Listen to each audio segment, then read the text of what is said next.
ہے ہی نہیں، یہ ممبر یہ مسلح یہ تیرے نانے کی شان ہے، میرے نانے کا کوئی ممبر نہیں، تیرے ہی نانے کا ممبر ہے۔ تھوڑی دیر کھڑے رہے تو امام حسین کہنے لگے اچھا کوئی نہیں آپ کے نانے کا ممبر کا نہیں، کہا چلو پھر میرے نانے کے ممبر پہ بیٹھ جاؤ، چلو خیر ہے، کوئی نہیں آپ کے نانے کا، کہا نہیں، تو کہا کوئی نہیں پھر میرے نانے کے۔ جب حضرت عمر بیٹھے تو بڑا شاندار جملہ کہا، فرمانے لگے میں ممبر پر مرضی سے نہیں بیٹھا تھا، مجھے ابو بکر نے بٹھایا تھا، اور پھر حسین کے کہنے پہ میں اترا ہوں، اب مجھے حسین نے بٹھایا ہے، اب کسی کی جرأت ہے تو عمر کو اتار کے دکھائے، اب میں حسین کا تیری نسل پاک میں۔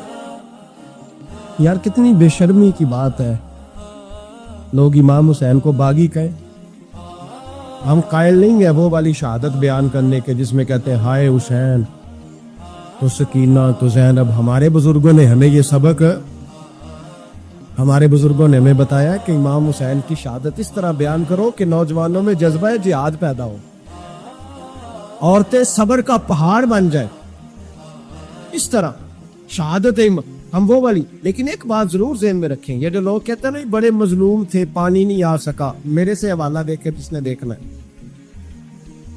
میرے سے حوالہ دیکھے، میرے سے۔ حضرت امام حسین میدان کربلا میں تھے تو تھوڑی سی جگہ کھود کے نا امام حسین نے تو خندق کھودی۔ خندق کھودنا عرب کا رواج تھا، مدینے میں بھی خندق کھودی گئی، اس کا نام ہی جنگ خندق۔ تو خندق کھود کے نا آگ جلائی جاتی تھی، یہ حفاظت کا ایک ذریعہ تھا تاکہ دشمن نہ آئے۔ تو امام حسین نے اپنے خیمے کے سامنے خندق کھود کے اس میں آگ جلائی تاکہ پردہ رہے، عورتوں کے پاس کوئی دشمن نہ آئے۔ تو ایک شخص سامنے کھڑا کہنے لگا حسین تو نے دنیا میں ہی آگ جلا لی ہے، معاذ اللہ ثم معاذ اللہ، کہنے لگا آگے تو آگ ملے گی، یہاں جلا لی ہے۔ تو امام حسین کہنے لگے میں حکم دیتا ہوں آگ کو کہ تجھے ابھی پکڑنی۔ لوگ کہتے ہیں مظلوم تھے، میں حکم دیتا ہوں آگ کو تجھے ابھی پکڑ لے۔ یہ لفظ امام حسین نے کہے، میں 3 کتابیں تو میری لائبریری میں ابھی ہیں جن میں حوالہ ہے، 3 کتب سے، اور آج کل پرسوں کی کتاب نہیں، سینکڑوں سال پرانی۔ جب کہا نا میں حکم دیتا ہوں تو وہ آدمی گھوڑے سے نیچے گرا، گھوڑے سے نیچے گرا، اور گھوڑے کی رکاب کے اندر اس کا پیر الجھا، گھوڑا ڈر کے اتنا دوڑا کہ جا کے اس آدمی کو آگ میں پھینک دیا۔ امام حسین کے سامنے جل کے مر گیا۔ یہ حسین ابن علی ہے، یہ ابھی حکم دیتے تو فرشتے ابھی آ جاتے، یہ ابھی بات کرتے تو ساری دنیا کی فوجیں ابھی اکٹھی ہو جاتی، یہ ابھی حکم دیتے تو ابھی آ جاتے۔ اور سنو، اگر جناب اسماعیل کے لیے دمبا آ سکتا ہے تو وہ تو حضرت ابراہیم کے بیٹے تھے، اور یہ تو مصطفیٰ کی اولاد ہے، ان کے لیے کیا کچھ نہیں ہو سکتا۔ لیکن امام حسین نے پسند کیا تھا کربلا کے جو